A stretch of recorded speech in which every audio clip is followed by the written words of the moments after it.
Ladies and gentlemen, dear guests, I would like to welcome you to our series, Today's Global Leader. It's a pleasure to have you with us and joining us. This is our ESMT talk series where you can meet outstanding personalities and leaders from the economy. I also would like to welcome our online audience. It's great to have you with us as well. So, who am I? My name is Astrid Frohloff.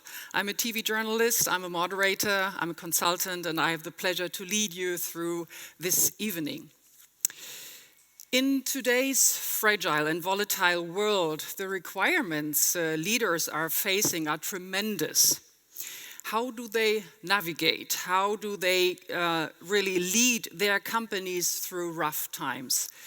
We are very happy to discuss this today with a guest who is heading one of the biggest enterprises in global business, and we are very, very happy that he is able to join us today. Please give a very warm welcome to Dr. Roland Busch, CEO and President Siemens AG.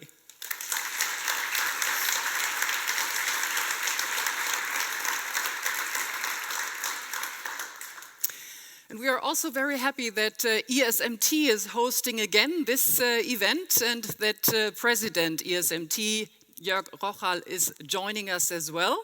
And I'm leaving stage now, passing over the mic to you, Jörg, and looking forward to your opening remarks. Please, Jörg Rocholl, welcome.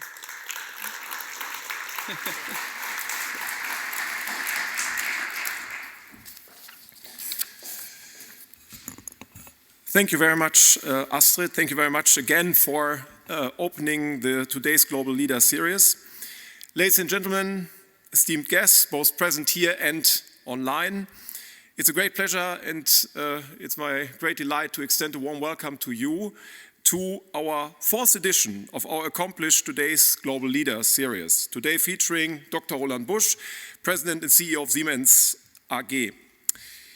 I think there could be no better time to hear from Roland Busch. His visionary leadership at Siemens is exemplary, as evidenced by the recent remarkable success of the company. But rather talking about maybe the observables all of us know about, let me rather quote someone Dr. Busch works very closely with. And this comes from an insight that was provided to me by my colleague, our Professor of Strategy, Zoltan Antal-Mokos. He's been working on a case study featuring our EMBA alumnus. So EMBA students are those who work and study at the same time. His name is Stefan Schwab, and he actually works for Siemens. In fact, he's the CEO of Enlighted, a Siemens-owned PropTech company focused on the benefits of smart IoT buildings.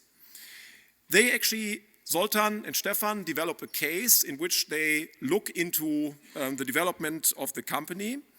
And this case also features the corporate digital transformation that Roland Busch started as the CTO and has continued to push forward as the CEO of Siemens. And let me now just use as a citation what Stefan Schwab says. I have a lot in my career to attribute to Roland Busch. He's a very curious person, always asking questions and wanting to learn about others and what others do. While acting as a coach, I started to realize more and more how my interactions with Roland Busch have helped me, also having been placed into the CEO role of Enlighted, fitted in his vision for Siemens.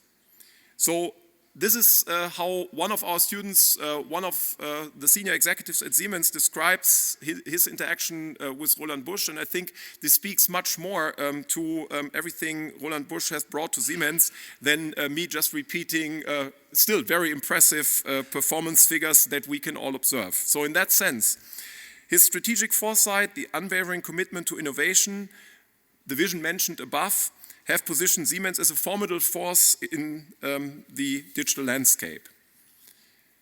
Another commendable aspect, and I hope we will hear more about this, of Roland Busch's leadership is his refusal to succumb to a perceived decline in the German domestic market. So to not only see all the challenges we see currently in the German economy, but also to speak to the strengths and to build on the strengths.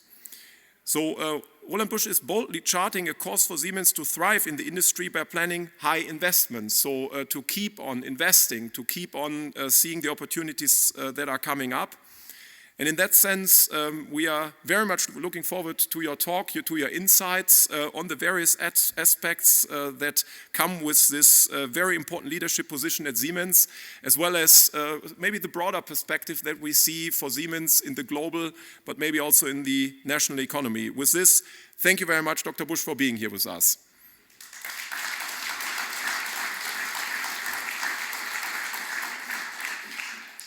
As Astrid Frohloff already mentioned, we are joined today by my great colleague Linus Dahlander, Professor of Strategy and the holder of the Lufthansa Group Chair in Innovation at ESMT.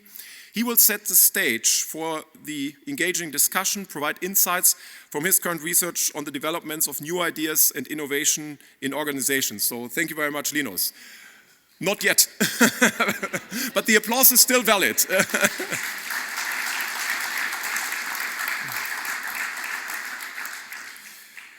Business expertise and strong leadership play pivotal roles in shaping public discourse in Germany. Positive leadership as we see it today, coupled with business competence, has never been more crucial than in these times of transformation. You may and you need also to say than in these times of crisis. With the today's Global Leaders event series, we invite the next generation of leaders, so also including our students, to draw inspiration from the experience of existing CEOs of international corporation and major family businesses. Those leaders have adeptly navigated through all these challenges, through all the demands that this transformation comes with. And obviously, this is very important to us as ESMT, as the leading business school in Germany, to provide exactly this framework, this platform to learn, to lead, to learn from those eminent leaders today, to inspire those who will lead in the future. Let me thank those who actually made all this possible. And this is in particular a heartfelt gratitude to the Initiative Zukunftsfähige Führung for the productive cooperation, the great cooperation we've had over the last couple of years, and the generous support all of this made possible. So in that sense, maybe I'll spare the applause for a second, because I would like to invite Uta Menges, a member of the managing board and representative of the Berlin chapter of the Initiative Zukunftsfähige Führung, to introduce the topic, introduce the initiative. Uta, the stage is yours. Thank you. Dankeschön.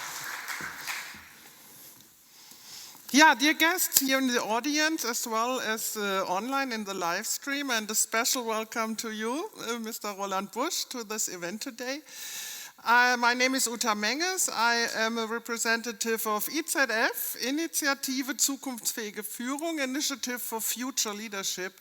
And the aim of this association is to talk about leadership. Leadership in all facets they make possible, to leaders of companies, to talk about leadership of teams, and also to inspire future leaders to learn how they can lead their teams and companies in future, what is needed in future, and how has leadership to be changed to be successful in future.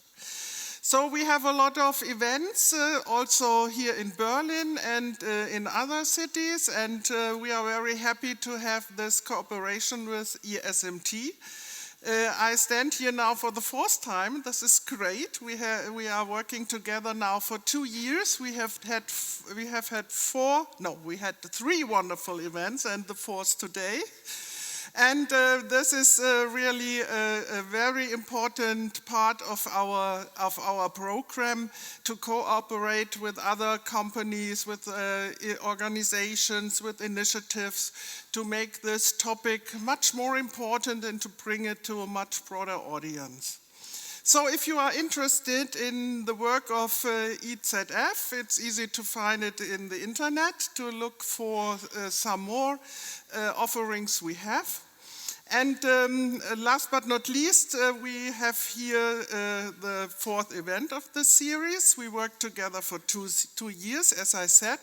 And this is also for me a very important topic to say a big thank you to to ESMT, and especially to Molly Ilbruck, who was organizing all these events, who bring these wonderful speakers on stage, and to make this cooperation work with a very loving heart. And that is why I want to hand over a little present. We didn't talk about her clothes, but it fits very well. Thank you very much. Yeah, it's my pleasure. Thank you, and I wish you a wonderful evening.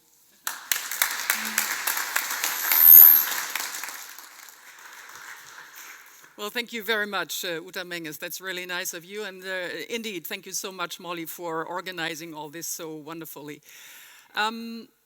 Jörg Rocholl mentioned already that the Siemens Group is actually a great example of an impressive transformation achievement. In recent years, the company has developed into a tech group which is driving innovation forward on a very high level. So before I'm talking about this with Roland Busch, we would like to spend some thoughts about what is innovation all about. What drives innovation? How do we generate innovative ideas? And now comes the moment that I would like to ask Linus Dahlander to come on stage, Professor of Strategy at ESMT, Lufthansa Group Chair in Innovation, and looking forward. You're setting the stage.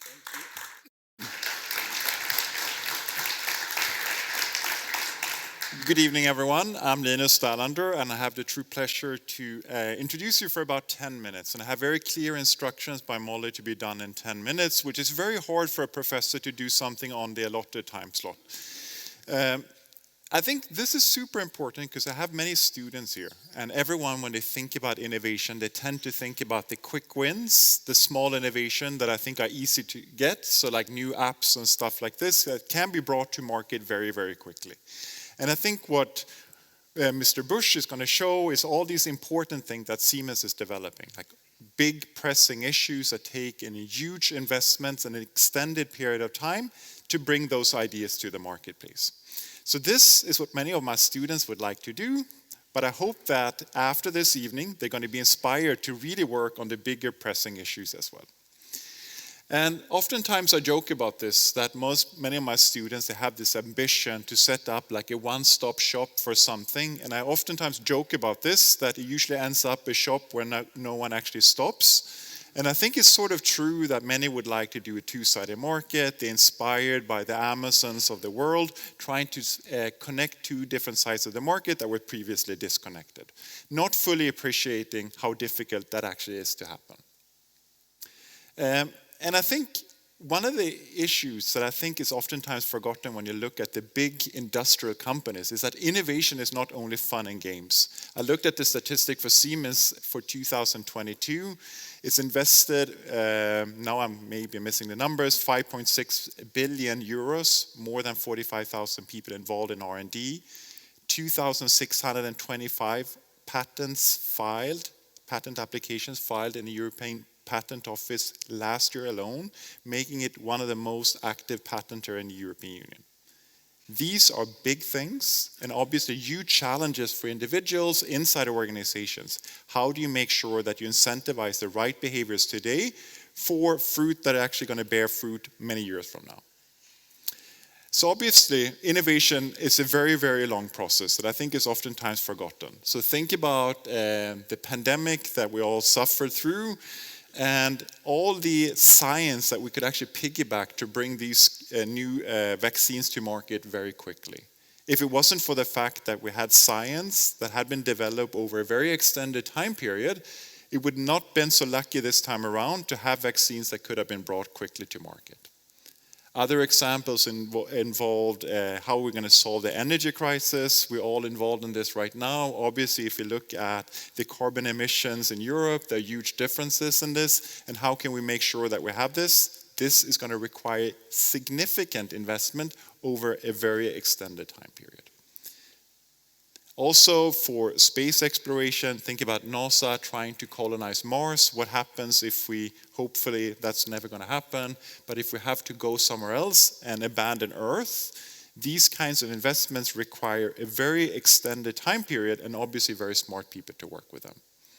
I think there are also more down-to-earth kinds of issues that really requires our attention as well. So think about water supply for a growing population. We have the luxury in this part of the world to use tap water to drink it in the evening, but with a growing population, trying to make sure that we have the science to actually clean water to make sure that it's brought all over the world is also going to require these very, very significant investments over a very extended time period.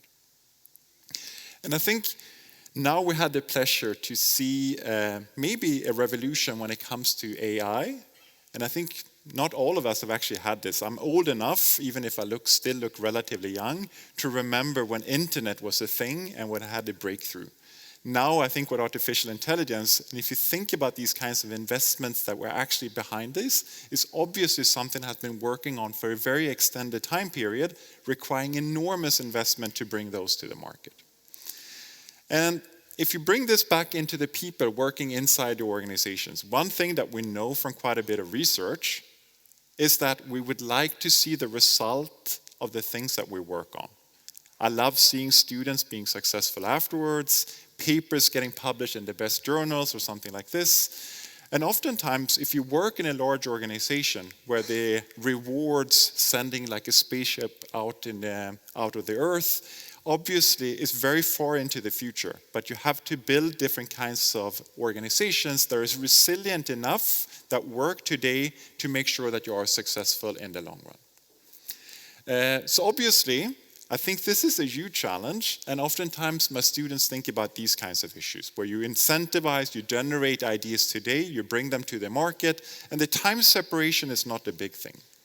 In other kinds of situations, obviously you work on something that may take 10 years to bring it to the market, and obviously more often than not, you're actually not going to bring it to the market as well. We know this from quite a bit of research that the attrition rate of all the projects that you start is usually around 95% inside organizations, which means that you have to build as a leader an organization that continue to invest, making sure that you do the best bets today that is consistent with the objective of being successful in the long run. So how do you then create a culture where innovation thrives? I think Siemens is a really good example of how this should be done. I think there are other organizations that are not so successful about this, and we do lots of executive education at ESMT, and oftentimes you have leaders coming in, and one of the big changes that they involved inside the organization is to abandon the tie policy and wearing sneakers at the office and colorful beanbags and the like in order to sort of send a message that now all of a sudden we are an innovative organization. And obviously, innovation involves a lot more than this, and is oftentimes set by the top, by the CEO inside the organization, that can actually build an innovation culture that will thrive in the long run.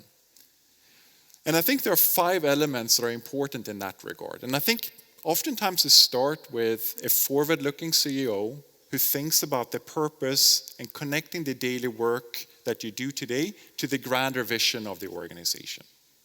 Oftentimes this is lost on many people, right? Like you don't really fully appreciate the vision that the organization has. What are the values or the beliefs about what's important inside our organization? The behaviors that we do that are guided by those kinds of values, so they trickles down to the employees inside the organization. Recognition in terms of what's actually getting applauded, and it's not only about the financial incentives. We know this from quite a bit of research, especially when there's a huge time separation, autonomy, giving people the flexibility to work on the things that they like, and getting the occasional praise by people higher up in the organization can make a huge difference in how people stick to maintaining their innovativeness inside the organization. And obviously, rituals in terms of like the repeated behaviors that actually establish a community inside the organization. And I think there's a great deal that we can learn from organizations such as Siemens when it comes to setting a vision of where you want to go, the kinds of values that you have inside your organization, the behaviors that you would like to enforce between the employees, what you applaud among the managers and people who are maybe frontline employees inside the organization, and the kinds of rituals that you would like to achieve. With that, I hand over to the panel, and thank you so much for your attention. Thank you.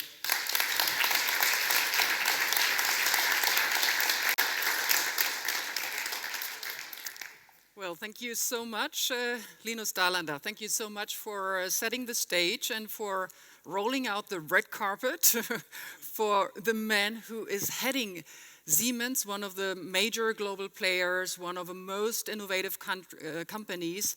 And we are really excited now to learn more about how this company is led and what strategies are really made and how they are made. So give a very warm welcome, ladies and gentlemen, to Dr. Roland Busch. And I'm asking you to come on stage.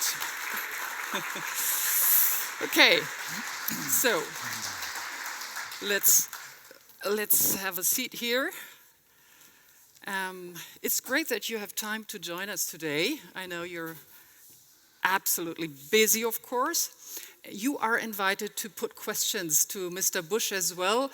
I suggest that we have a chat here and then I'm taking over your questions. For the online audience, you may use the chat function and you can send us questions if you would like to. And for you just raise your hands later on and put your questions. So, Roland, you are what we call in Germany ein Parade-Siemensianer, something like a showcase guy from Siemens.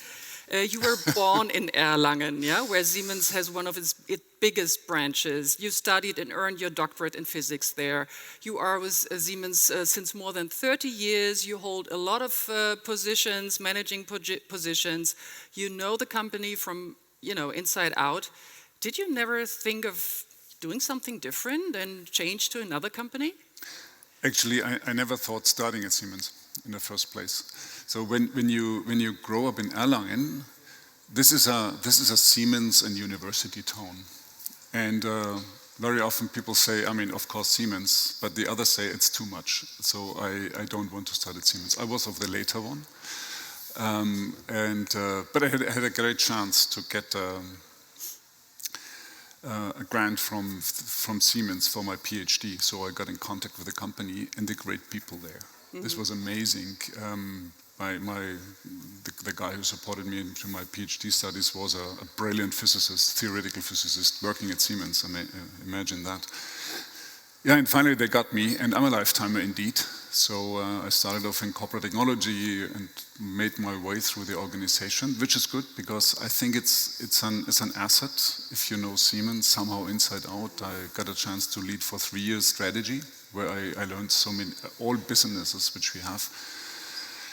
And you have been abroad in Asia, right? I've been in China. This was a very interesting time, really. At times when I worked for automotive industry, and this was the time when you just took us the very same product and nailed it together in China. So addressing maybe 20% of your value added, cut it by half means you're 10% cheaper, but the gap of 40% is much bigger. So you really have to relocate your products, which was an exciting time. To your question, I really never thought changing the organization because Siemens is so big, it has so many opportunities. If you want to go for them, is it the businesses, is it the regions? And so I stayed, lifetimer. Roland, we had a discussion last year here at ESMT, and I remember you were talking about your global activities, about your constant journeys around the world, and I was wondering, what kind of physical condition does a CEO like you need to really keep up with this pace? And now I know why, because I was told that you are the first in the morning to be seen at the gym at Siemens and doing tough workouts. Is that true? Yep. You have been. I do that. You have been even. Is that true as well? You have been even a decathlete, ein Zehnkämpfer, earlier. Yeah. Right. Yeah. So you're still doing a lot of sports. I do. I still manage to do 6 days a week sports, and during the week it's in the morning. So I do open the gym in our headquarters, obviously.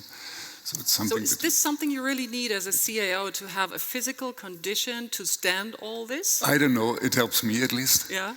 And it requires quite a bit of discipline.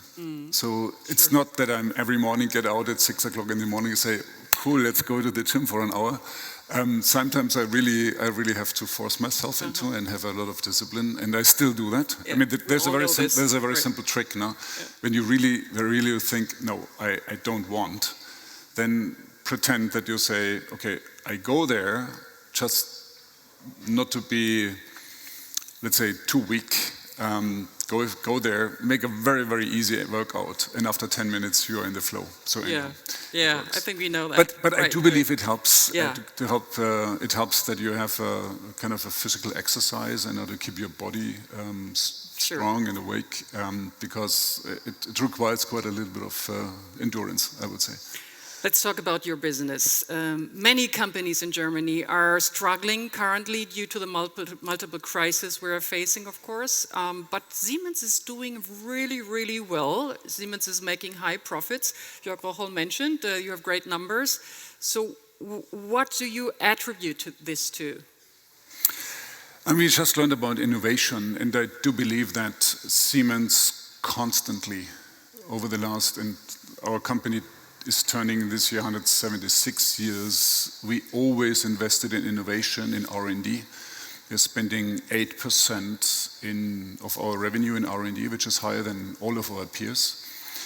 And we constantly do that and really are driving for innovation. So it's investing in the future, and that obviously has to pay off if you do it right. So this is, I think, the advantage of Siemens, that we build up a very strong base in hardware and software. We invested maybe 12 years ago, cumulative 13 billion in building up a software portfolio, which helps quite a bit. And if I would have to do that today, I couldn't afford it. So we started early. And we kept on investing, and obviously did some right decisions. It's not always right. You do a lot, and a lot of things fail.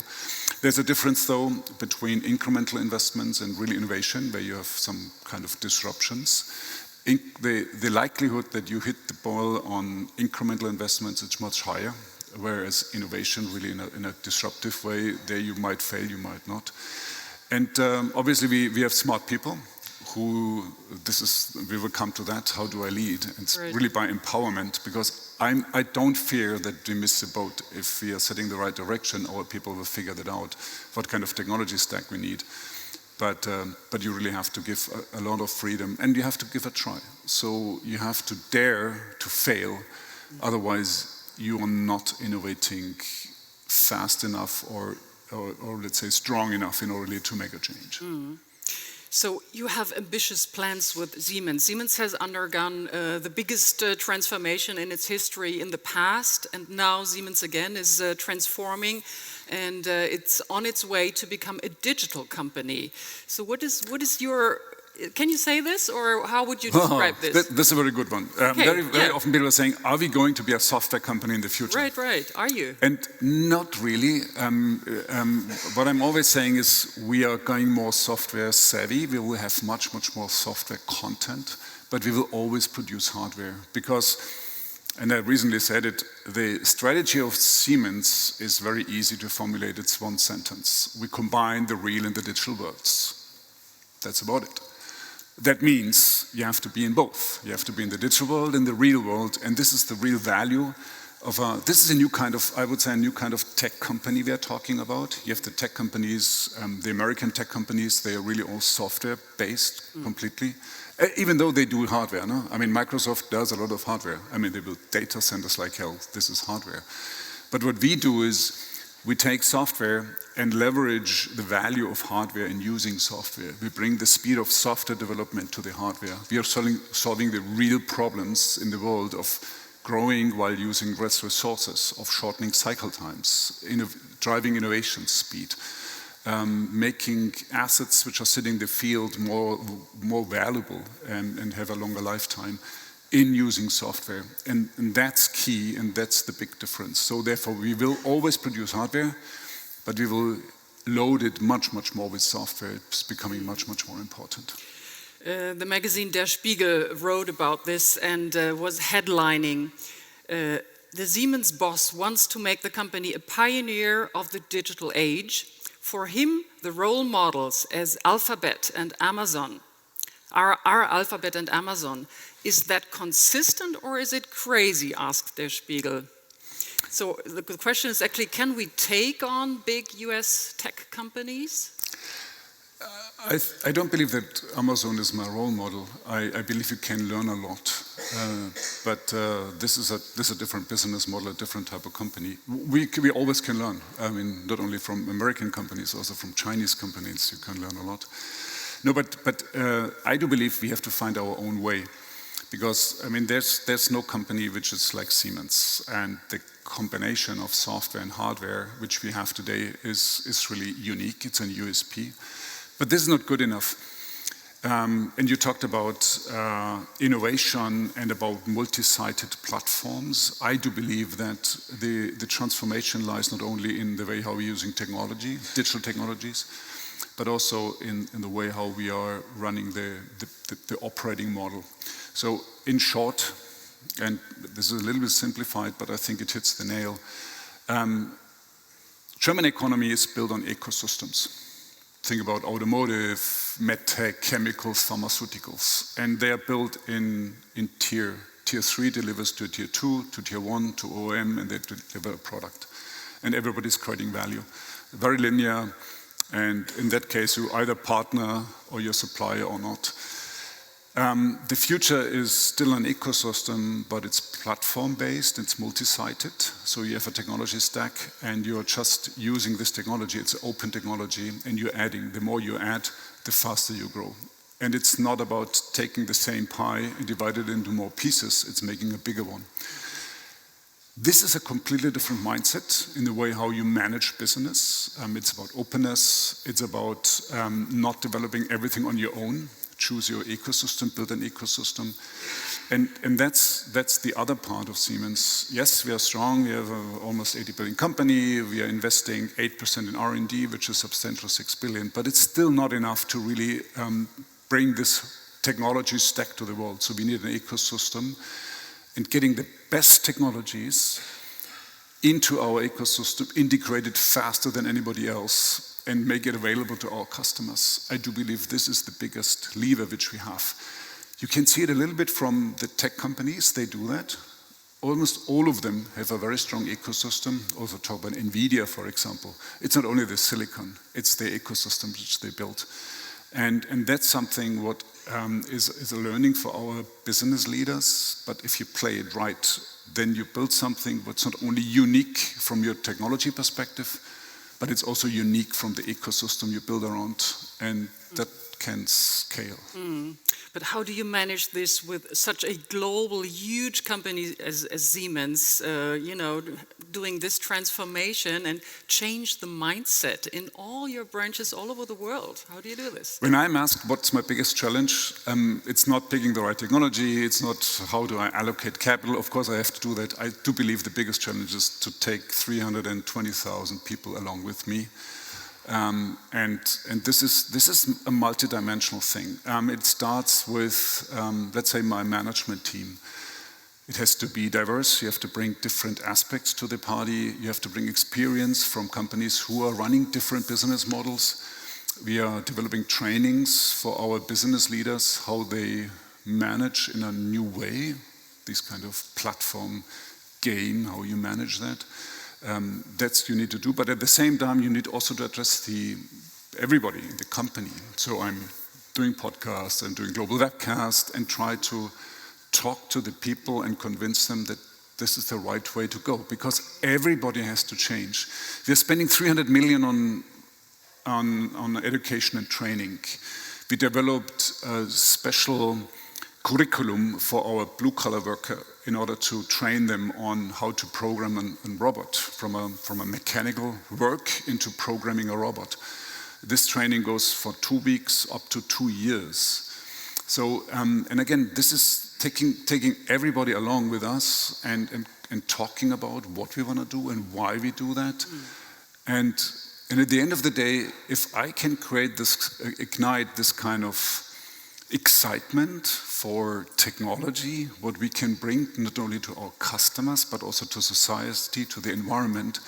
If that comes together, I mean, then it's done. So Yeah, That's so easy. it sounds easy. So I understood that internal communication is gaining more and more importance in these days, right? For CEOs in general. Yes. I have the luck that I have a very, very competent communication partner who's on my side. She's doing these podcasts with me, or global webcast. It's a kind of a brand. We call it Roland Unplugged. Yeah. Which is also very interesting that obviously the people want to learn about what's the strategy, where to go, what's my place in this whole change. My place is an individual role, it's a plant, or it's a country. If I'm traveling to Brazil or to Chile, what's their role in this whole thing? But then at the same time, you recognize that people want to know who is Roland.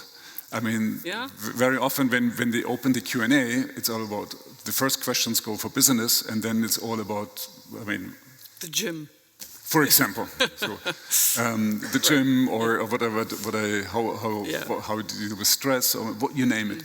So this combination is so important because people don't want to see a person who does his mechanics right. They also want to see the person behind. It's not only me, it's the managing board, it's our leaders. And so therefore, yes, communication is important. And it's even more important in time when you ask people to get out of their comfort zone, because the transformation always means that you have to do things differently. Right. Think about, how often did you change your habits for good? Yeah. Well, not often, and it means uncertainty, right? Exactly. It means uncertainty. You're entering new territories. Obviously, you make mistakes. We call it growth mindset in our company. That you develop a growth mindset, which means a continuous learning, dare to do mistakes, learn from them, because if you learn something new, obviously you're not as competent as for the things you did for the last 20 years. But you have to learn. And this transformation is, for me, the most important element which I have to bring the people along. I'm curious about one very concrete project in Erlangen. You are planning to invest 500 million euros to build a campus for high-tech manufacturing and innovation. This is fantastic because also the metaverse will play a big role, obviously. So what is your vision, and how does the digital factory of the future will look like?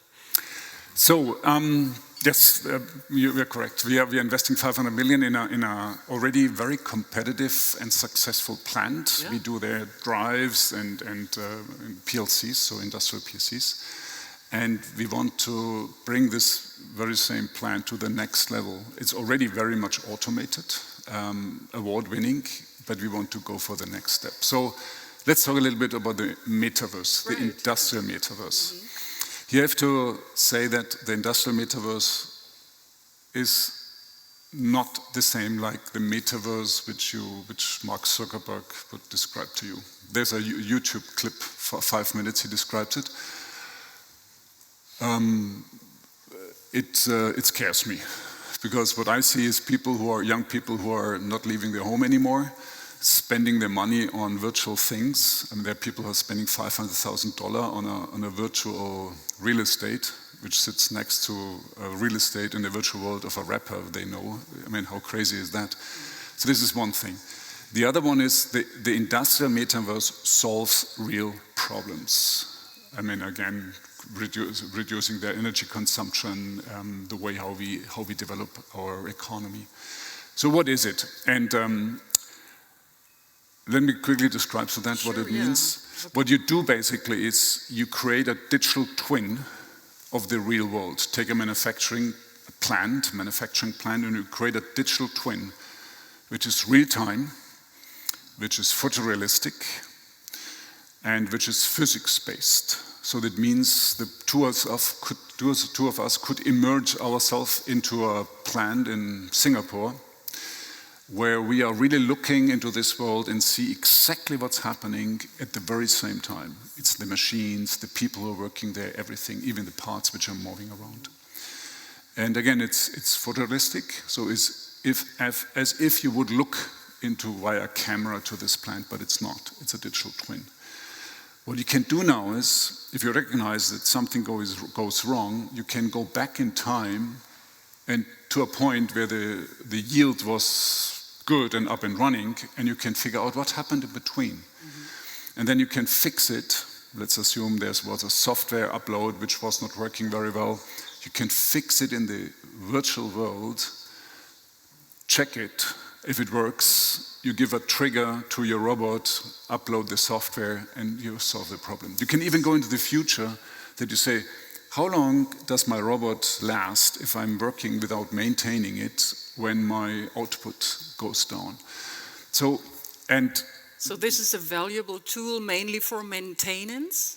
It's not only maintenance, it's the way you can create it even before you build a plant. That's what we're currently doing. For the new plants which we're building, we build it twice. We build it first in the digital world, optimize it, put everything around, optimize the flow, and then we build it. So we did it in Chengdu, we did it in Nanjing, we're going to do it in Singapore, in Erlangen. It saves you normally in a construction time out of maybe 3 years, you can save 1 because you just get it right the first time. Space productivity is up by 20%, energy efficiency by 20%, flexibility is much higher. So you really have substantial improvements if you do that. So this is the design phase, but it's also happening in the operation phase or when you're in the field. When I'm always saying when we run trains, I can predict which door of a train is failing with a lead time of maybe 5 to 10 days and why. So you can put it aside, repair it, even order the spare part, repair it and bring it back. So this is very powerful, but it requires a full technology stack, and this is the industrial metaverse. This brings me actually to the next point, which Jörg Rocholl mentioned earlier, investments, right? If you are, building up all this, you need a lot of investment, and this is your strategy. I mean, contrary to the general investment philosophy of many companies who are afraid of investing, you are investing a lot. You will invest around 2 billion euros worldwide. So what exactly are your plans, and why do you see investments as the right strategy in such difficult times now? I mean, the very simple answer is if you grow by 10 and more % over the last consecutive 3 years, then you obviously have to invest because you're running out of capacity. The question is where to invest and what to invest into. And the point is, I do believe that you still can invest in high-cost countries. You can invest in Germany as well. If you're investing in future technologies where you can really make a difference, where you can have set your price points, where you can differentiate. Do I believe that it's meaningful to invest in a high energy intensive industry? In Germany, I don't know. I don't know whether you can hold it. But if it's about innovation, it's about these ecosystems I was talking about, which are very, very strong, then I do believe you can invest and you can defend it. And our investment has 3 dimensions. It's growth, obviously. It's innovation. And its resilience. So we invested, for example, 200 million in Singapore for a new PLC plant. I could have incrementally invested in China or another place, but we want to open new markets like ASEAN or India. We invested in a rolling stock plant in the United States because we're running just out of capacity, and in the United States, believe it or not, they order more trains. We invest in electrical production because the whole AI and data centers are mushrooming, and their limitation is GPUs, eventually from NVIDIA or others. It's green electrons, because they want to run it green, reliable electrons, and it's electrical equipment. That's what we provide, so invest quite a bit in this one. So it's really thinking about, it's not blindfolded, but it's really looking about what are the growth spots we are investing, and we see a very quick return, so it's not really a high risk. So other countries are quite attractive to German companies. If we look at the USA with the IRA Reduction Act.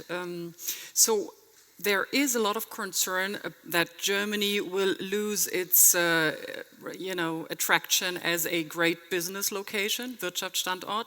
So do you think it's true what many people say, that Germany is again the sick man of Europe? And do we have to be afraid to get deindustrialized? I think we should be afraid, and we should get our acts together, and we have a chance to defend our competitive edge. So where is our competitive edge? I mean, think about it. Germany, 80 million people, we don't have gas, we don't have oil, we don't have any kind of resources. The coal we have, nobody wants anymore.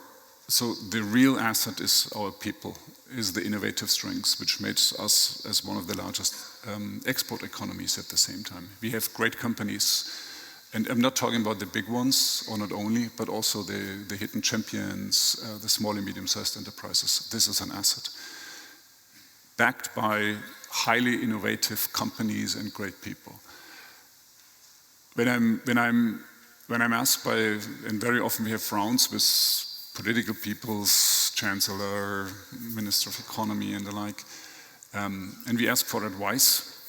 I feel a little bit pity for them, because they got a laundry list for each company, what they want, what they need. And I was thinking of what shall I advise? And then it was a meeting also with a small group with the chancellor. I said, I have just one point. Strengthen our innovation power. That's about it. That, okay, that's a good idea, but what does it mean? And then I still tried not to put on my laundry list. And I said, it's very simple. It's about, number one, an innovation-friendly environment. It's about people, and it's about basically a solid infrastructure, which we need. Here was the message: we are running our infrastructure on substance, mobility, electricity, so grids and communication. And the next question was, okay, but what does it mean then? And this is, and again, then I had a couple of more points, but it was boiling down to the investment in people, education and training, attracting the best people in the world. We need a very, very smart immigration policy. It might cost money, but we have to get the best people. We have to attract them. We have to support innovation. In some cases, we even have to, coming to IRA, in some cases we even have to put investment behind in order to really kickstart or attract investments for those markets, industries, technologies which you want to have, because everybody's pulling. And it's about focus, because putting money behind everything doesn't work. Make your choices. Transformation creates losers and winners, and you really have to think about where do you want to invest and where do you let go. If you don't make this differentiation, then you're spreading your resources too thin and you end up nowhere. This is maybe the most difficult thing to do. Of course, we are curious now to learn what the Chancellor says. What was his reaction to your wish? Yeah, I do believe he agrees to my points. Question is about how to execute it. Right. Because, again, focus and really deciding on what, this is a management task, and we have that every day, to do what to do and what not to do is damned hard. And it's hard for a manager in a company, but maybe it's even harder for somebody who is a politician who has to do that. So therefore, I do believe he agrees. I do believe he understands what are the key levers which we have to do. Actually, there are two of them which I mentioned which are not under his control. And they are going up now to Europe.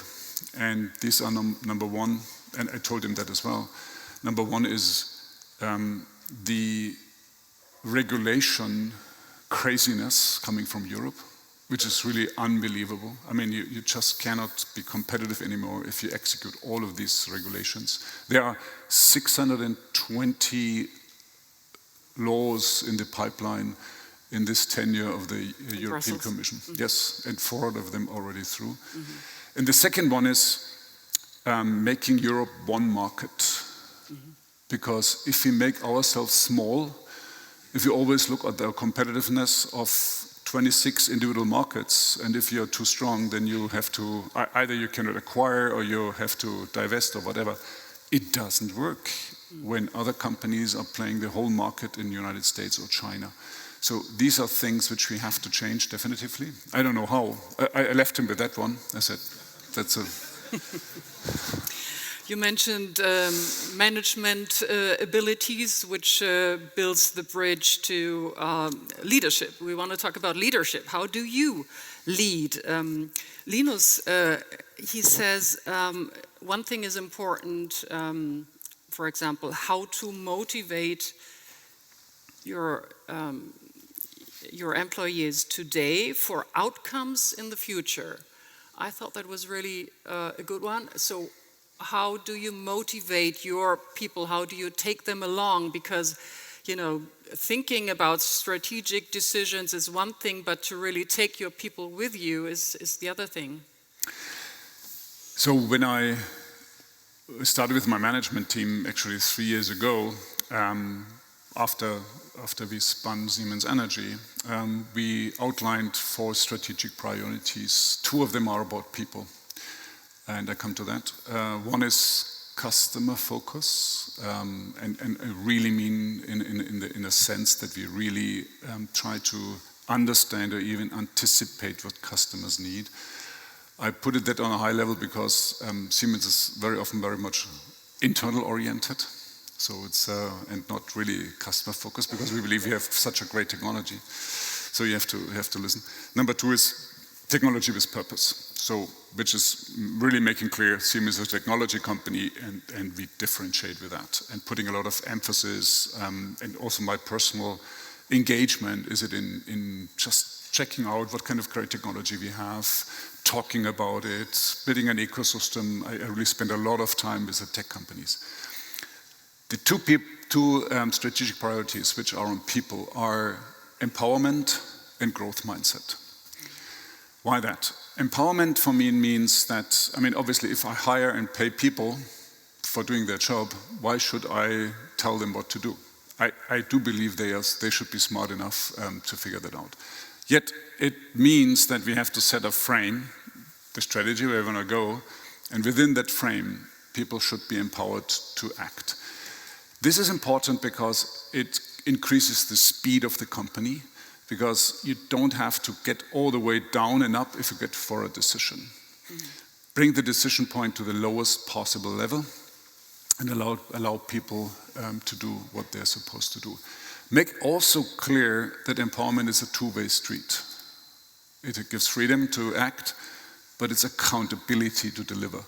So therefore, this is something which it's not anarchy. It's about really having a strategy and execute. This is very powerful because it really motivates a lot of people and it really brings the organization to the next level. The second one is, I talked about it already, is growth mindset. There are people who are living in a fixed mindset, a kind of idea which means I have my DNA, this is my dealt card, I play it over my lifetime, that's about it. Okay. The others with growth mindset, they believe that, yes, I do have a DNA, but if I give myself into it, if I keep on learning, I can reach everything. You just have to dare to learn something new, make mistakes, learn from them, and try it out. And that's a concept which resonated much more than all the others. So the people were starting about, oh, what does that mean?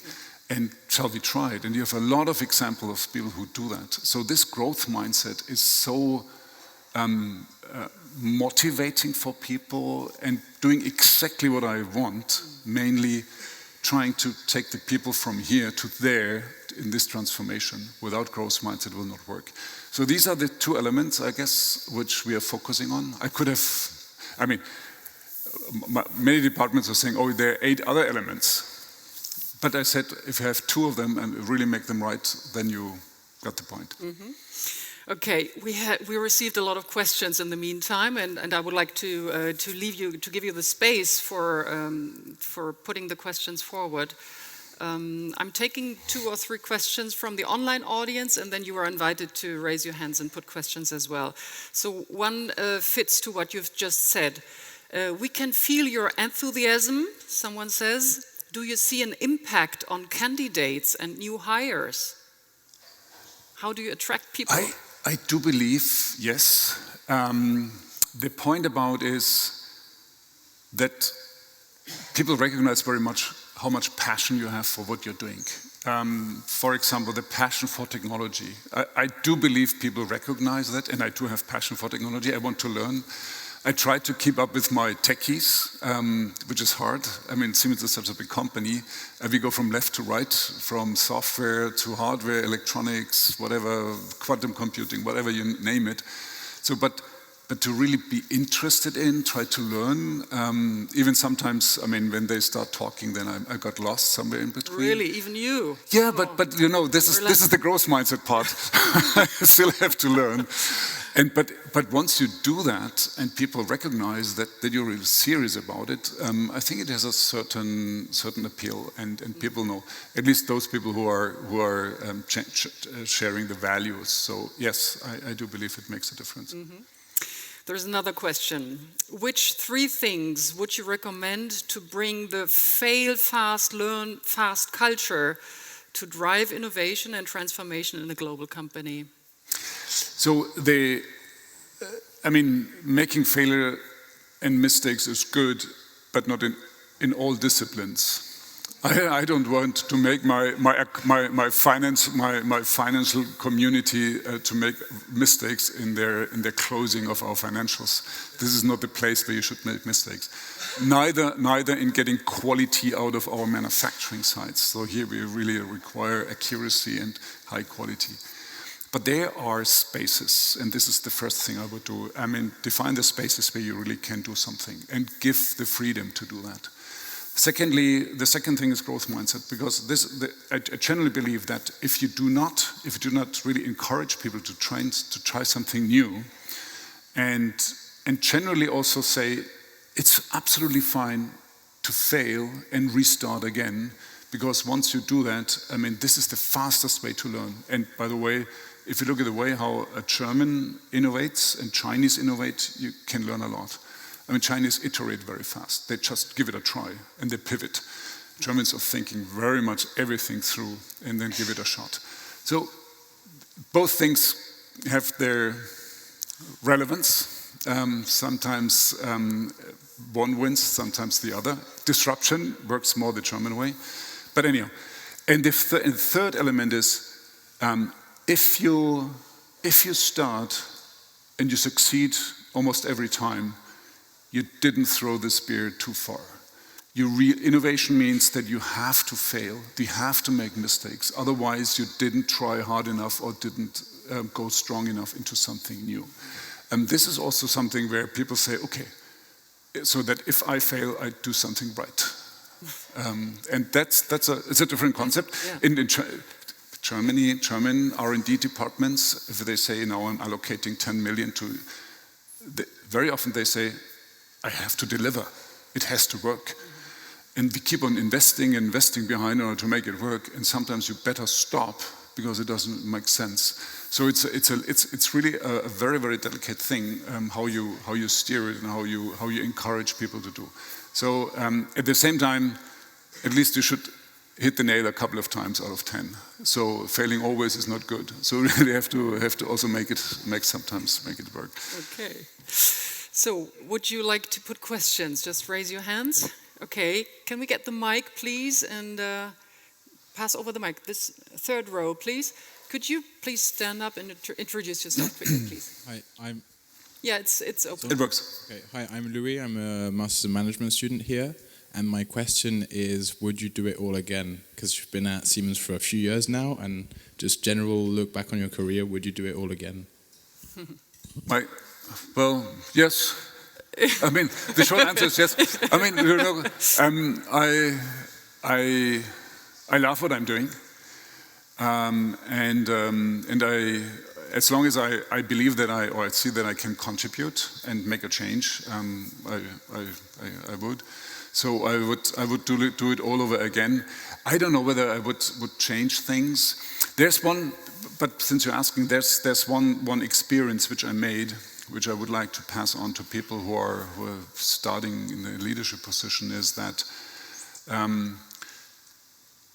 when you want to create leaders, bring them to the top, I do believe you have to bring them into very early phase into a double stretch.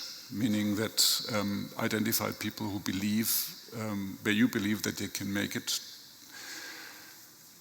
just make them a double step in their career and give it a try. It's a risk placement, obviously, and I had at least 2, maybe 3 of these experiences. It's hard because this is the time when you start working harder than you ever thought that you would. Sometimes it really stretches you to the limit. But again, the learning curve is so high, and you have a chance to fail. That's right. But at the same time, it really strengthens you quite a bit. So, these are the only elements where I would say, and my first double stretch was really bringing me to the limit, also physically. I never experienced it, even today. It's easy compared to that time. And this is the point where I would say, would I do that all over again? If I would have known what happens thereafter, this was 3 years without holidays, working every Saturday and Sunday, and so on and so on. Actually, I would not, but I didn't know that at that time.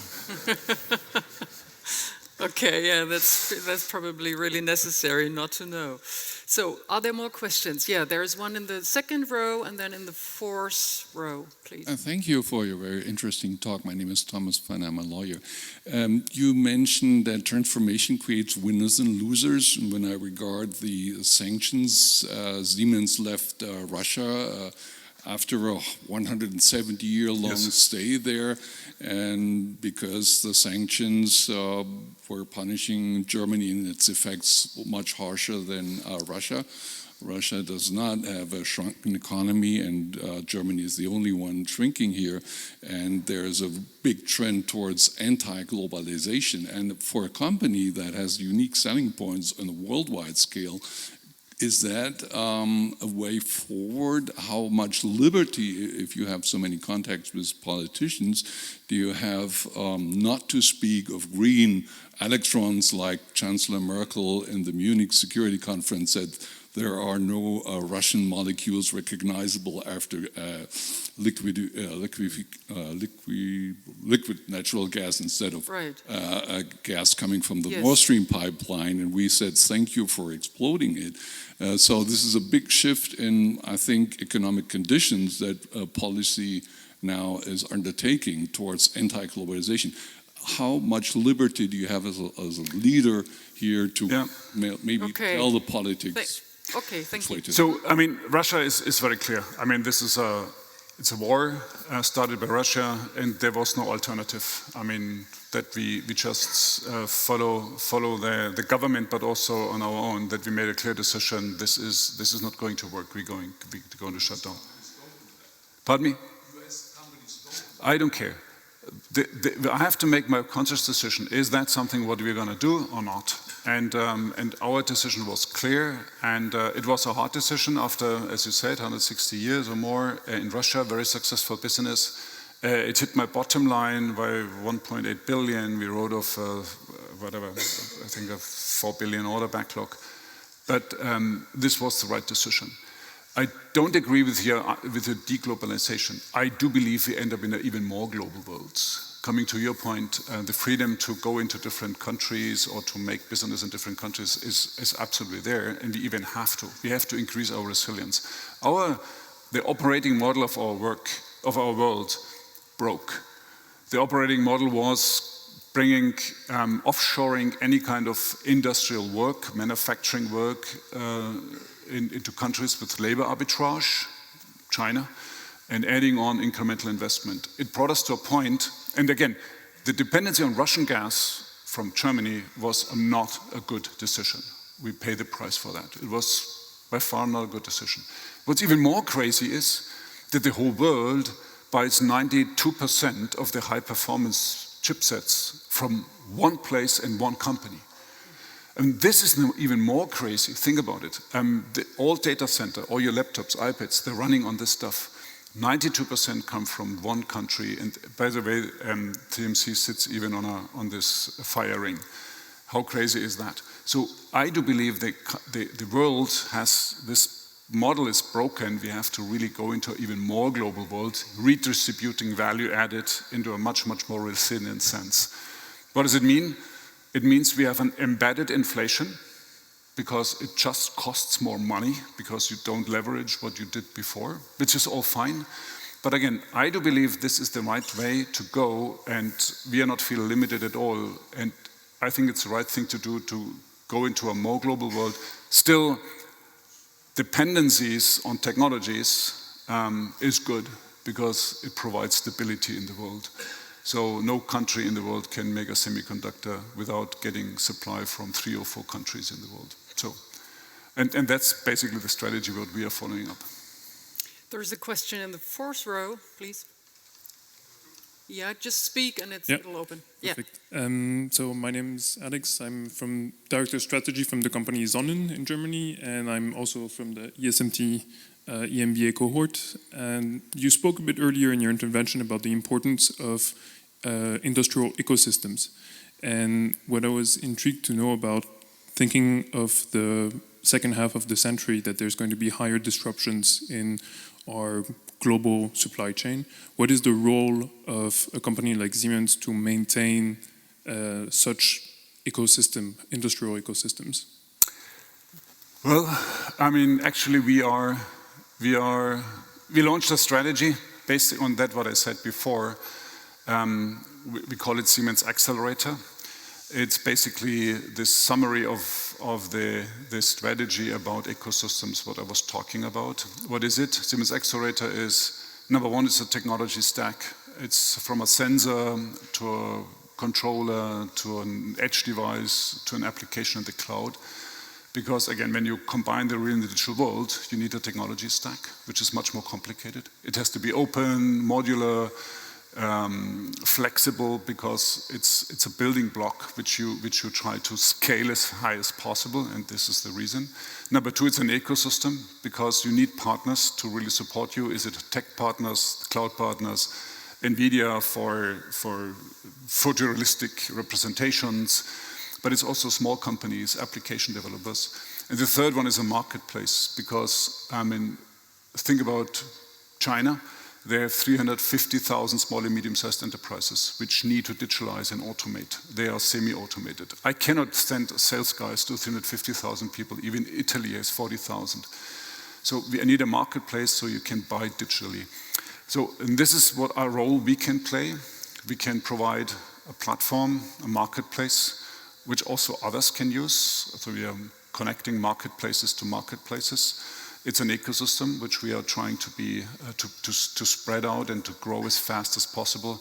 And again, the technology stack, which is as broad as it can be, and we have to make clear that we are adding the best technologies faster than anybody else. So that's what we can provide, and I do believe that playing that strength in vertical markets, so differentiate automotive, pharmaceutical, chemical, allows us to identify repetitive problems which we can solve in a standardized way.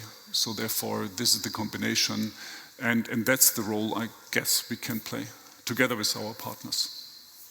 So there are 2 more questions. Could you pass over the mic, please? The 4th row, I think. Yeah, can you pass over the mic, please? Yeah. Okay. My name is Mr. Hummel. Thank you first, Mr. Busch, for your excellent insights you gave us. Coming back to the point you said, I will say, you have to fail. I don't know your responsibility, but it brought me to the point where I want to ask you, what about Gamesa? Because I heard it has also to do with the new technology you brought into the market, and it seemed to become very costly. Well, so for those who don't know Gamesa, there was a company, Gamesa, a Spanish company building turbines. Siemens at that time also built turbines offshore and a little bit of onshore. Onshore was not really our strength, offshore yes. And we basically carved out that business and reverse integrated into Siemens Gamesa, which was a stock-listed company in the Spanish market. Siemens hold at that time 67%. Then we spun Siemens Energy, gas turbines, steam turbines, transmission equipment, and we hooked the Siemens Gamesa under Siemens Energy. So the Siemens Energy holds 67% separate listed on the market. Meanwhile, Siemens Energy bought Siemens Gamesa 200%, paid 4 billion for the remaining stocks. Short story. Problem is onshore. Offshore is, here the problem is more about ramping up fast enough, but the technology works. But your point is on the onshore turbines. And they had two new lines, the 4 megawatt and 5 megawatt turbines, and they brought it maybe eventually too fast to the market. Maybe some development processes were shortcutted, I don't know. But obviously they have a problem in the field now. These turbines are not doing what they're supposed to do. Still not impacted, or not so many customers are impacted because there's an analytics which tells us that these turbines are going to fail in the future. They have to be repaired, and this costs a lot of money. So was it a new technology? Well, it was a new turbine. It's not rocket science. I mean, you can get onshore turbines from many different suppliers, even Chinese, and they do their trick. So I think it's a homemade problem from that perspective, which has to be fixed.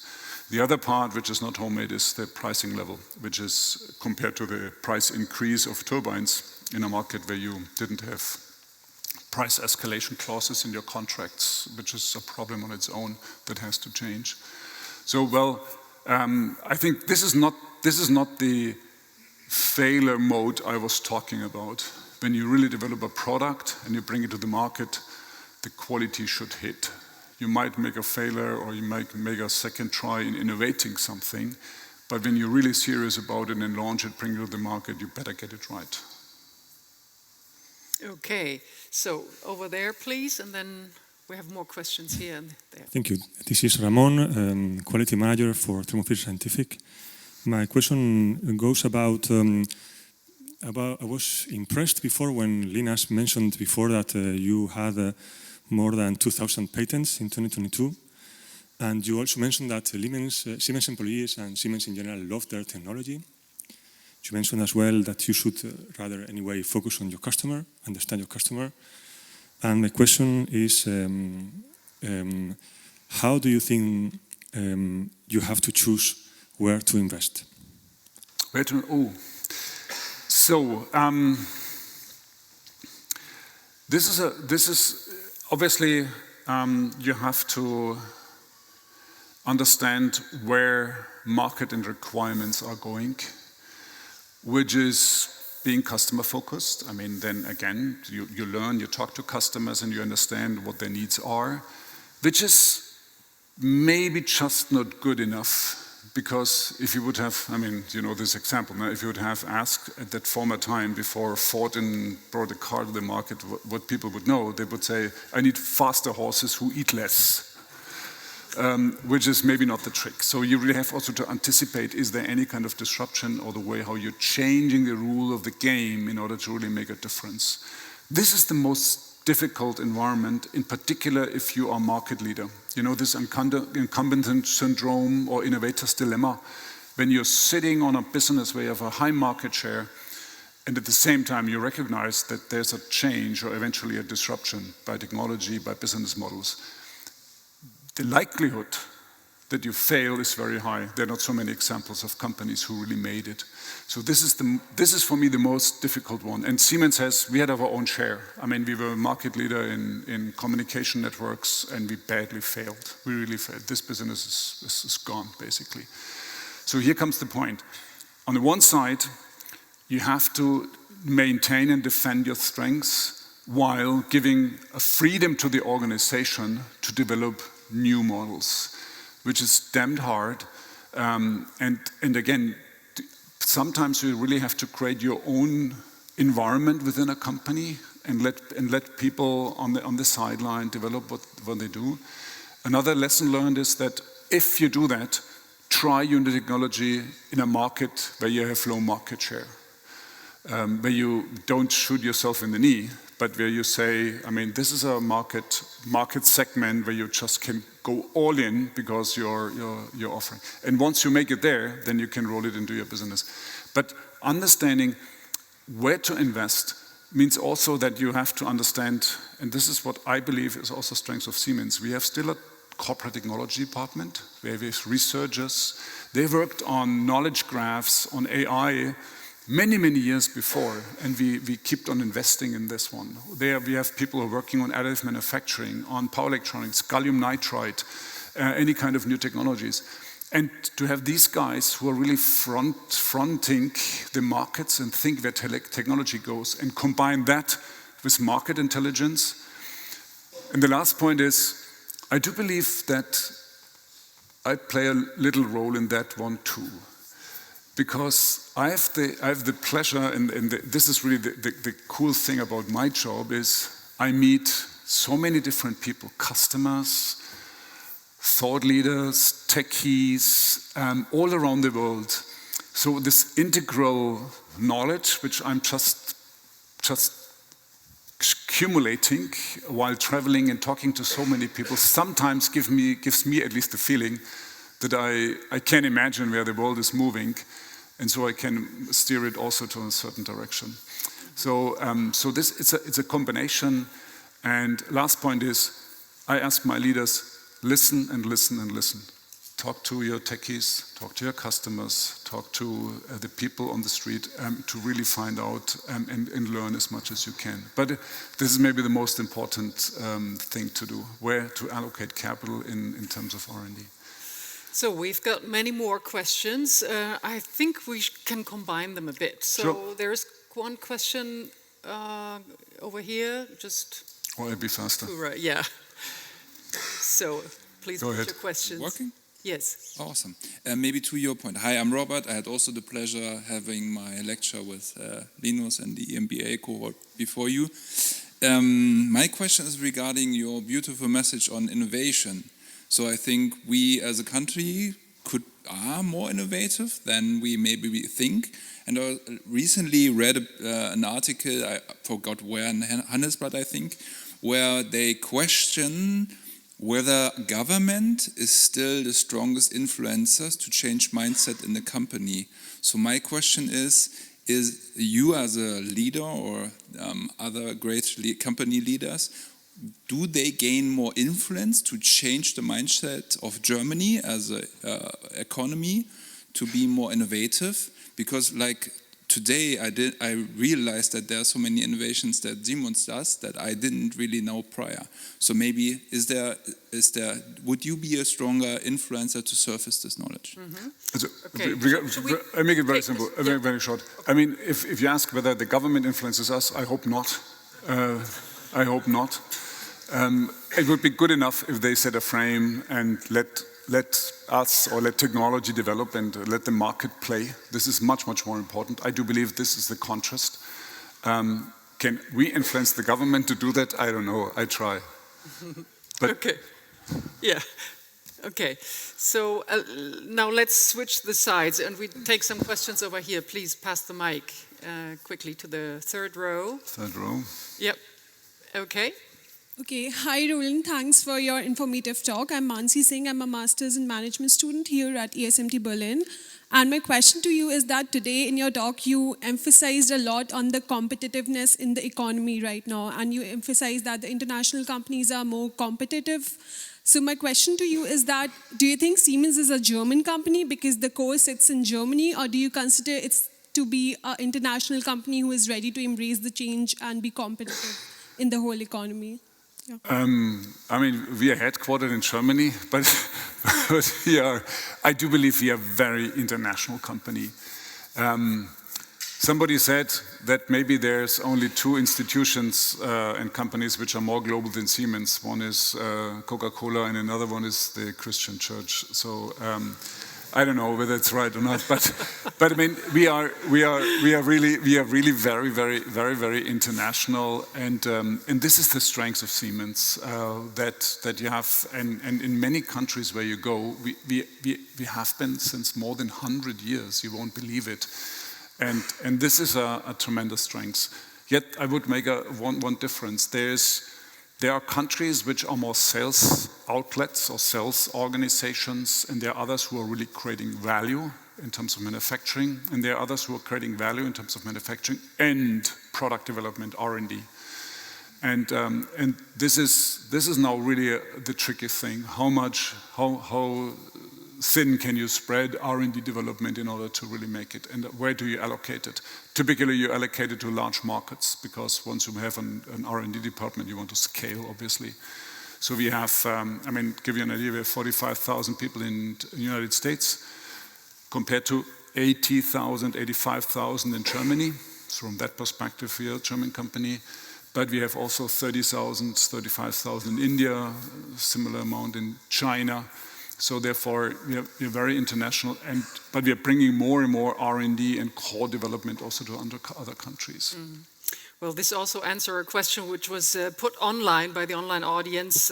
What sets Siemens apart from other companies? I think that was really clear now. Yeah.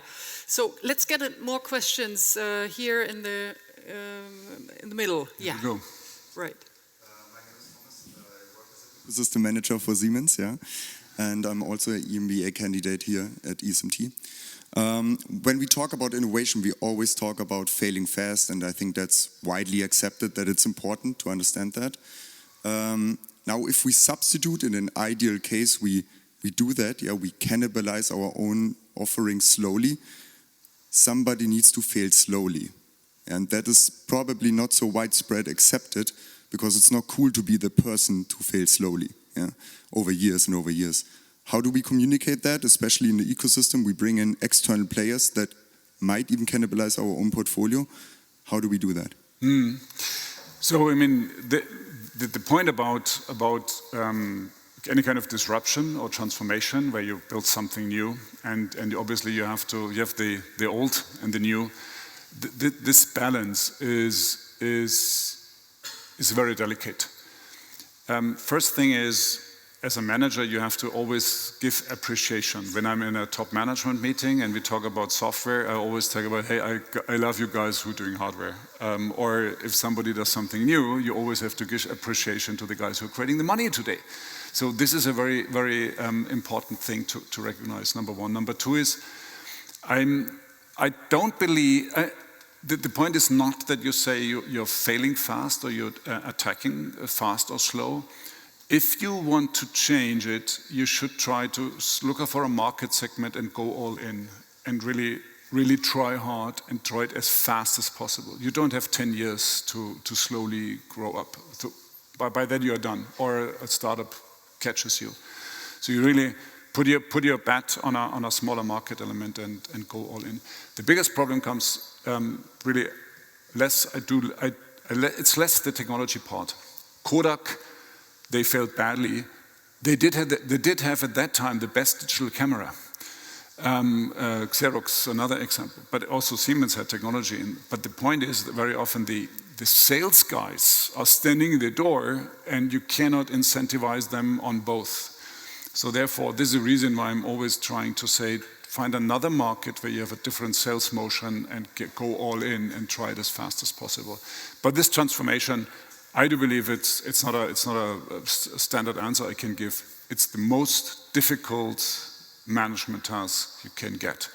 Managing through a transformation as a market leader and work on being a market leader thereafter still.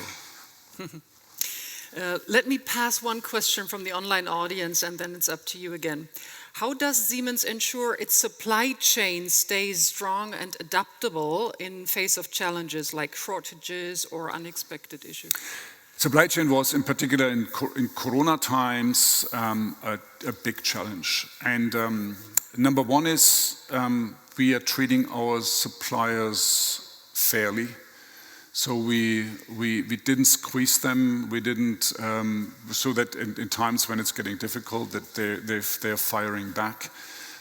We are engaging with our suppliers. We really want to also learn from their innovation technology. Actually, I would rather talk about our suppliers being part of an ecosystem rather than saying you are supplying to me.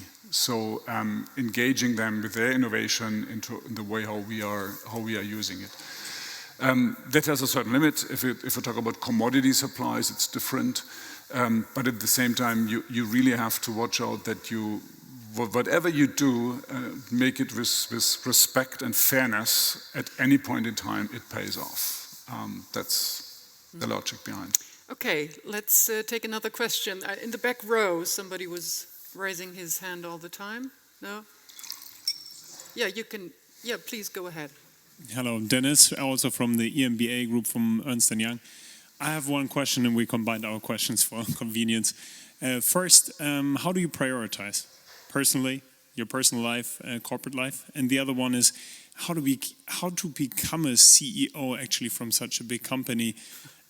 What was the number one personal thing that you had to learn in your career that you in the end came a CEO? A lot of questions. Okay. So, term prioritization. When you said business and private life, my concept is not work-life balance, but work-life integration. It's much easier. You never can balance a scale all the time. So work-life integration. Talk to your wife or to your family first before doing that, but if they agree on it, it's a good concept. Secondly, that's good advice. Second, and it works for me at least. Secondly, is it's a very good one, because if you do not have, and I do that currently for the 2024 calendar year 24. If you don't make a conscious decision top down how much time you want to spend on traveling to certain regions, on people, on technology or whatever you have, or ecosystems, the organization gives you enough arguments and sucks you in, and then you're gone. So I really go top down and make a plan. And okay, I mean, it doesn't really hold all the year long, but you roughly know what you do. What I purposely decided, obviously it's about people, you hear me saying, spend a lot of time in communicating, but also making a town hall meeting, visiting people and so on. This is one part. But then the second question was, and of course I meet customers, because I need to understand where do they go. But it was a conscious decision to spend quite a bit of time to the ecosystem partners, to the tech companies. And I'm traveling 2-3 times a year to the West Coast, from Seattle to Palo Alto. I meet big companies, tech companies, smaller ones. I do that now in the 6th, 7th, 8th year. And what you do, you build a network. Sometimes people even know that I'm somehow in the Bay Area, and this is the momentum where you really which you can create if you spend your personal time and give appreciation and airtime to tech companies, and I like do the same, by the way. In the other direction, China or India, other places. So plan it top down. What did I have to learn? Actually, my personal learning, since I inherited, with the exception of my last job, which I'm in now, I always inherited the kind of turnaround businesses. I was never running an existing great business and polishing the asymptote and doing it a little bit better. I always had problems. So, and if you have to make turnarounds or critical businesses, what you have to learn is this T model. You might have heard about it. You have to manage, and you have to go deep if you need. And I think I can go as deep as needed, down to bits and bytes. But here comes the point: come back. Yeah. Thank you for this wonderful advice. Okay, who's next now? Let's take someone over there, please, the mic. And if you can put it short, because time is almost running out, please. I will be short. Hello, everyone. My name is Alexei, EMBA student here from ESMT.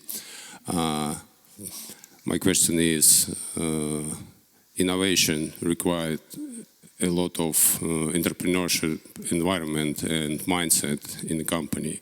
How do you manage it in such a huge company and mature company as Siemens? Entrepreneurship. Yeah.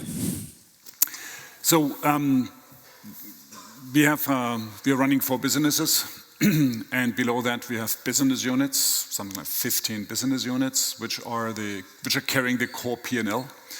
And below that you find segments. And now you wonder how much segments you want to have. I think we had once 50 segments. We tried to boil it down to a couple of them.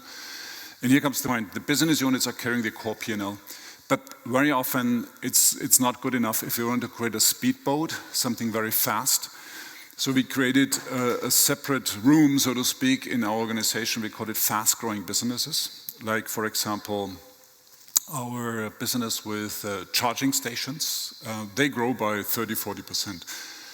You cannot manage a business which grows that fast in the normal mode which you have normally. I mean, a quarterly review doesn't do if you grow that fast. So we put it aside and try to get to protect them from corporate. Because when I'm spelling out business unit, creating a new one, assume, then I have a cost ticker of 1 million without even knowing that, because every function runs into it and puts their requests on top of it. This is not going to work. So you have to create a separate environment.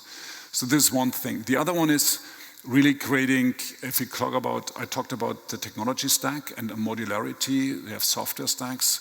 Here you can really do that what AWS would call 2 pizza teams, where you really put a couple of people aside and say you have a small task, let them run. And the third element is trying to really run a bunch of people through accelerator. We have a professional accelerator. We have, by the way, a venture capital company too, Next 47. And we have an accelerator where you really bring a bunch of people into that and just expose them to the market, let them make their business model, and then try to either put them back in the organization or try to let them work in a separate environment. But it's hard because corporate strikes back. Okay, I'm afraid we are running out of time. I take one last question over there, please. My name is Roman. I'm coming from the renewable sector. Thank you for sharing the interesting and inspiring insights with us. Now, my question would touch an example of innovations in the automotive sector. Yeah. We are all observing the transition from internal combustion engine to electric vehicles.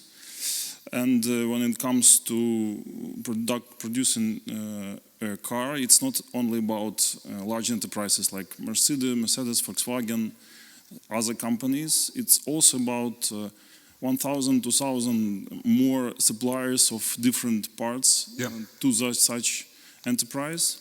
Mm-hmm. From your perspective, what are you observing? How this transition is going on? Because maybe somebody would have to go out of business. Mm-hmm. What could be done to mitigate the negative implications, and what could be done to improve the benefits? So for those who are from the automotive industry, from any kind of OEM, forgive me my outside-in view, but here's my view on it. Yes, it is about the transformation from combustion to electric, but I do believe it's more about the transformation from an existing, growing architecture to a new architecture, and this is really inherent problem of the existing OEMs, and I give you the idea. If you take a Tesla car apart, and Elon Musk said, I want to build an iPad on wheels, and he did. What does it mean? He disregarded any kind of architecture you find currently in cars and said, I put a core processor, eventually 2 of them to be redundant, but everything runs centrally, and then build a car around. And even the ordering process is like an iPad. I mean, you just can order the color and the power, and that's about it. So he really brought it to that point. Now comes, compared to existing OEMs, which grew for the last 100 years very successfully. What do they have? They have a department for propulsion, for the car body, for safety, for chassis, for infotainment. If you look under the hood of a car, what do you find? You find a controller for propulsion, for chassis, for safety, for environment. And it doesn't work. And think about it, what you have to do is, basically you have to resolve your organization in order to say, no, I don't need a body controller for everything. I need one central controller and run it in a modern architecture. this kind of finding the modern architecture of how you build a car with all the powerful chips I was talking about before. This is, I believe, the key point. But how to do that? Knowing that all your departments created so far great cars, but you cannot afford running for each department their own controller. And to break that, it's more an organizational, structural thing rather than a technological thing. And you need the software competence too. I do believe this is the real transformation car makers are heading for. Except then finding out what's the right size and diameter of a battery. But they will figure that out. Well, it's highly interesting to learn what you say, but we have a lot of questions still. I know, but look at, it's 7:30 and time is running out indeed. So I'm really sorry, but I have one last very short question from the online audience, which requires a short answer. Okay. And it's a nice one. If you would get the chance to meet Werner von Siemens today, what question would you ask him? Oh, wow. I think I would ask him how he took his people along at that time. Because I know that he was an innovator, he created new markets even, he was really breaking the rules of the game in many cases. But he also, this was a company growing very fast, and he was bringing people into mission impossible. Think about the Faraday, which he failed 3 times when he tried to make a cable to the United States, or building a connection from London to Calcutta. How can you take people along with him? What was his way of motivating people? That would have been a wonderful conversation between the two of you. Maybe he would say, a podcast. Yeah, that's a great idea. Yeah, we could do this. So thank you so much for being with us today, for joining us, and thank you so much for sharing your valuable insights and experiences with us. It was wonderful having you here. Roland Busch, thank you so much. Thank you.